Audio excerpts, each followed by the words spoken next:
নমস্কাৰ, আপোনালোকক স্বাগতম জনাইছোঁ অসম ফিউচাৰ ইউটিউব চেনেল। আশা কৰোঁ আপোনালোকৰ খবৰ ভাল। তো এই ভিডিঅ'টোত আজি আমি আছাম CEE অৰ্থাৎ SSBHS CEE এপ্লিকেশ্যন ফৰ্মৰ ওপৰত আলোচনা কৰিম। তো বহুতৰে এপ্লিকেশ্যন ফৰ্মৰ ওপৰত খোজা বা প্ৰব্লেম হৈছিলে। তো এই প্ৰব্লেমবিলাকৰ সলভ ভিডিঅ' হয় এইটো। তো ফাৰ্ষ্ট প্ৰব্লেমটো পে'মেণ্ট প্ৰব্লেম। তো পে'মেণ্ট কৰি কিমান টকা হয় বা কোনটো কোৰ্চত কিমান আৰু সেইবিলাক কেটেগৰী ৱাইজ। নেক্সট আছে কোৰ্চ চিলেকশ্যন। তো এইবিলাকৰ ওপৰত আলোচনা কৰিম। তো ভিডিঅ'টো স্কিপ নকৰাকৈ সম্পূৰ্ণকৈ চাব। আৰু যদি আপোনালোকৰ চেনেলটোত প্ৰথমবাৰৰ বাবে আহিছে ছাবস্ক্ৰাইব কৰি থকা বেল আইকনটো অন কৰি থৈ দিব।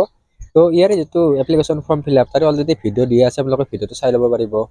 তো তাৰে ভিডিঅ'ৰ লিংক ডেছক্ৰিপশ্যনত বা ওপৰৰ আই বটনত দিয়া আছে। বাকী এতিয়া আমি মেইন অফিচিয়েল ৱেবছাইটৰ পৰা চেক কৰি ল'ম। তো ইয়াৰে এপ্লিকেশ্যন ফৰ্মৰ লিংকো ডেছক্ৰিপশ্যনত দিয়া আছে, আপোনালোকে আমাৰ ৱেবছাইটৰ পৰা ডাইৰেক্টলি তালৈকে ৰিডাইৰেক্ট হ'ব পাৰিব। তো এতিয়া মেইন ৱেবছাইটলৈকে গৈছোঁ। তো এই পষ্টটোৰ লিংক ডেছক্ৰিপশ্যনত দিয়া আছে, আপোনালোকে ডেছক্ৰিপশ্যনৰ পৰা ডাইৰেক্টলি ৰিডাইৰেক্ট হ'ব পাৰিব। তো সকলোবিলাক ডিটেইলছ ইয়াতে চাই ল'ব। তাৰপিছত তলৰ ফালে কুইক লিংক ছেকশ্যন এটা দিয়া আছে। তো কুইক লিংক ছেকশ্যনটোত আপোনালোকে চাই ল'ব। তো ইয়াৰে লাষ্ট ডেট হৈছে 30 এপ্ৰিল তাৰিখে। তো অফিচিয়েল নটিচখন দিয়া আছে, এপ্লিকেশ্যন ফৰ্মৰ লিংক দিয়া আছে আৰু অফিচিয়েল ৱেবছাইট। তো অফিচিয়েল ৱেবছাইটৰ পৰা আমি চাই ল'ম। তো ইয়াতে লিংকটো ক্লিক কৰাৰ পিছত এনেকুৱা ধৰণৰ ইণ্টাৰফেচ আহি যাব। নেক্সট আপোনালোকে ৰেজিষ্ট্ৰেশ্যন এইবিলাক কেনেকৈ কৰে দি আছে চাই ল'ব পাৰিব। তো এপ্লিকেণ্ট লগইন অপশ্যনত ক্লিক কৰি দিব। তো মই লগইন কৰিলোঁ। তো লগইন হৈ গ'ল। তাৰপিছত প্ৰথমতে আপোনালোকে পে'মেণ্টটোৰ আগত কোৰ্চ চিলেকশ্যন। তো কোৰ্চ চিলেকশ্যনত ইয়াতে অনলি এটাও চিলেক্ট কৰিব পাৰিব, গোটেইকেইটা। তো ফিজ কিন্তু ছেম হয়। তো বেটাৰ অপশ্যন আপোনালোকে গোটেইবিলাক কোৰ্চ চিলেক্ট কৰি ল'ব। তো ছেভ এণ্ড কণ্টিনিউ অপশ্যনটো ক্লিক কৰি দিব। নেক্সট ইয়াতে এক্সাম চেণ্টাৰটো দি দিব। তাৰপিছত ইয়াতে পে'মেণ্ট অপশ্যনটো আহিব। তো এইবিলাক দি দিব আপোনালোকে। পে'মেণ্ট অপশ্যনৰ ক্ষেত্ৰত কি হৈছে, তো পে'মেণ্টটো পেণ্ডিং দেখাই আছে আৰু ইয়াতে 1500 টকা দেখাই আছে। তো এইটো দি আছে after making online payment status will be updated as successful within 2 to 3 days after bank verification. তো যিটো আপোনালোকে পে'মেণ্ট কৰাৰ পিছত মানে ছাকচেছফুল দেখাওঁতে 2 পৰা 3 দিন সময় লাগে। তো বহুতে পে'মেণ্ট কৰাৰ পিছত এপ্লিকেশ্যনটো ডাউনলোড নহয়, তাৰ কাৰণে আপোনালোকে 2 দিনৰ পৰা 3 দিন সময় অপেক্ষা কৰিব লাগিব। কিন্তু ইয়াতে কিছুমান মানে ATM নহয়, ই-কমাৰ্চ ATM লাগে।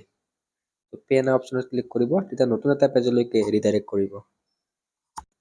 তো এই পেজটোলৈ ৰিডাইৰেক্ট কৰিব। তো ইয়াতে আপোনালোকৰ কেণ্ডিডেট নেম দিব লাগিব, ফাদাৰ নেম, মাদাৰ নেম, তাৰপিছত date of birth, email ID, mobile number.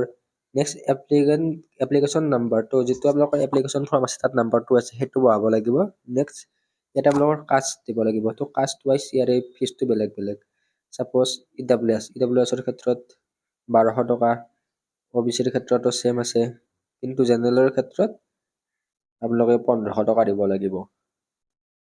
কি সকলোবিলাকৰ কাৰণে ছেম হয়, কেৱল জেনেৰেলৰ কাৰণে 1500 টকা। নেক্সট পে অনলাইন অপশ্যনত ক্লিক কৰিব লাগিব। পে অনলাইনত ক্লিক কৰাৰ পিছত এনেকুৱা ধৰণে ইণ্টাৰফেচ আহি যাব। তো ইয়াতে 1200 টকা INR নাম্বাৰ আছে, মেক পে'মেণ্ট অপশ্যনত ক্লিক কৰিব লাগিব। তো মেক পে'মেণ্টত ক্লিক কৰাৰ পিছত ইয়াতে অপশ্যনবিলাক দিছে, দুটা অপশ্যন আছে, কাৰ্ড আৰু নেট বেংকিং। আৰু থাৰ্ড নম্বৰ অপশ্যনটো আছে ভাৰত QR। তো ভাৰত QRটো ইয়াতে কাম নকৰে। তো ভাৰত QRৰ স্কেনাৰখন কাম নকৰে। তো তাৰ বাহিৰে আপোনালোকৰ কাৰ্ড ইউজ কৰিব পাৰিব। তো ইয়াতে আপোনালোকৰ ডেবিট কাৰ্ড ইউজ কৰিব পাৰিব। তো কিবা আপোনালোকৰ পে'মেণ্টৰ ক্ষেত্ৰত প্ৰব্লেম হ'লে আমাক জনাব পাৰে, তো আমাৰ ফালৰ পৰা পে'মেণ্ট কৰি দিয়া হয়। তো তাৰ কাৰণে এটা এক্সট্ৰা চাৰ্জেছ লোৱা হয়। তো আপোনালোকে কণ্টেক্ট কৰিব পাৰে। বাকীবিলাক আপোনালোকে চাই ল'ব। নেট বেংকিং আছে, কাৰ্ড আছে আৰু ভাৰত QR আছে। QR কোডটো কাম নকৰে। বাকী নেক্সট পে'মেণ্টটো ছাকচেছফুল দেখাৰ পিছত তো আপোনালোকৰ এটা প্ৰিণ্ট আহি যাব। এপ্লিকেশ্যন মানে যিটো পে'মেণ্টৰ ৰিচিপ্ট প্ৰিণ্ট কৰি ল'ব বা ডাউনলোড কৰি ল'ব।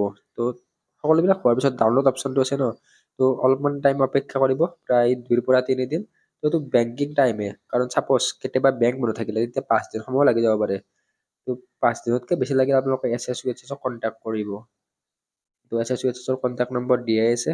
তো যিটো এপ্লিকেশ্যন ফৰ্ম আছে সেইটো 4 পৰা 5 দিনমানৰ পিছতহে ডাউনলোড কৰিব পাৰিব। সেইকাৰণে আপোনালোকে পে'মেণ্ট কৰাৰ পিছত যেতিয়া পে'মেণ্টটো বেংকৰ পৰা কাটে, যদি এপ্লিকেশ্যন ফৰ্মটো ডাউনলোড নহয় তেতিয়াহ'লে ভয় কৰাৰ প্ৰয়োজন নাই, কাৰণ পে'মেণ্টটো হোৱাৰ 4 পৰা 5 দিন, তো 2 পৰা 3 দিনৰ সময় লাগে কেতিয়াবা, কিন্তু কেতিয়াবা 4 পৰা 5 দিন সময় লাগে। তো এপ্লিকেশ্যন ফৰ্মটো ডাউনলোড হৈ যাব। আপোনালোকৰ BSc nursing, B.Pharm, paramedical, GNM, ANM কৰ্চৰ এণ্ট্ৰেন্স এক্সাম দিম বুলি ভাবি আছে নেকি? তেনেহ'লে আমি আপোনালোকৰ কাৰণে লৈ আহিছোঁ ই বুক আৰু mock test series. GNM, BSc nursing, B.Pharমৰ ছেম ই বুক আৰু মক টেষ্ট চিৰিজ হয়, আৰু GNM আৰু ANMৰ কাৰণে ছেম হয়। তো ইয়াতে 5000তকৈ অধিক MCQ উইথ এনচাৰ পাব। তো এই ebook and mock test series Asomiya আৰু ইংৰাজী দুয়োটা মাধ্যমতে উপলব্ধ আছে। তো এই ই বুক আৰু মক টেষ্ট চিৰিজে আপোনালোকৰ প্ৰিপাৰেচনটো তীব্ৰ গতিত আগবঢ়াই নিয়াত সহায় কৰিব। তো এই ই বুক আৰু মক টেষ্ট চিৰিজ আপোনালোকে আমাৰ ৱেবছাইট তো হোৱাটছএপ নম্বৰটো ডেছক্ৰিপশ্যনত দিয়া আছে বা ডিছপ্লেত দিয়া আছে আৰু ৱেবছাইটৰ লিংক কমেণ্ট বক্সত দিয়া আছে, তাৰে পৰা আপোনালোকে ডাইৰেক্টলি ৰিডাইৰেক্ট হ'ব পাৰিব। বাকী বহুতে ইয়াতে কোৰ্চ চিলেকশ্যন বা এইবিলাকৰ কথা কৈছিলে, এডুকেশ্যনৰ কথা। তো সেইটো ইয়াতে বায়'লজিটো অট'মেটিকলি চিলেক্ট হয়। তো যিহেতু মই এলাইড চায়েন্স এইবিলাকতো এপ্লাই কৰা আছে, ক্লিক কৰা আছে, সেইকাৰণে এইটো অট'মেটিকলি আহি যায়। তো এতিয়া মই only D pharm B pharm click কৰিছোঁ, তেতিয়া আপোনালোকে মেথছ আৰু বায়'লজি দুয়োটা অপশ্যনে পাই গৈছে। কিন্তু মানে ইয়াত only D pharm B pharm যদি আপোনালোকে ক্লিক কৰে তেনেহ'লে এইটো অপশ্যন আহিব। যদি কিবা কাৰণত BSc nursing allied science click কৰে তেতিয়াহ'লে তো অনলি বায়'লজি অপশ্যনটো থাকিব। সেইটো আপোনালোকে চাই ল'ব এবাৰ। বাকী আপোনালোকৰ এপ্লিকেশ্যন ফৰ্মৰ কিবা প্ৰব্লেম পালে আমাক কণ্টেক্ট কৰিব পাৰে। তো ইনষ্টাগ্ৰামতো হোৱাটছআপতো সকলোবিলাক ডিটেইলছ দিয়াই আছে। তো এই ভিডিঅ'টোত এইখিনি আৰু, থেংক ইউ।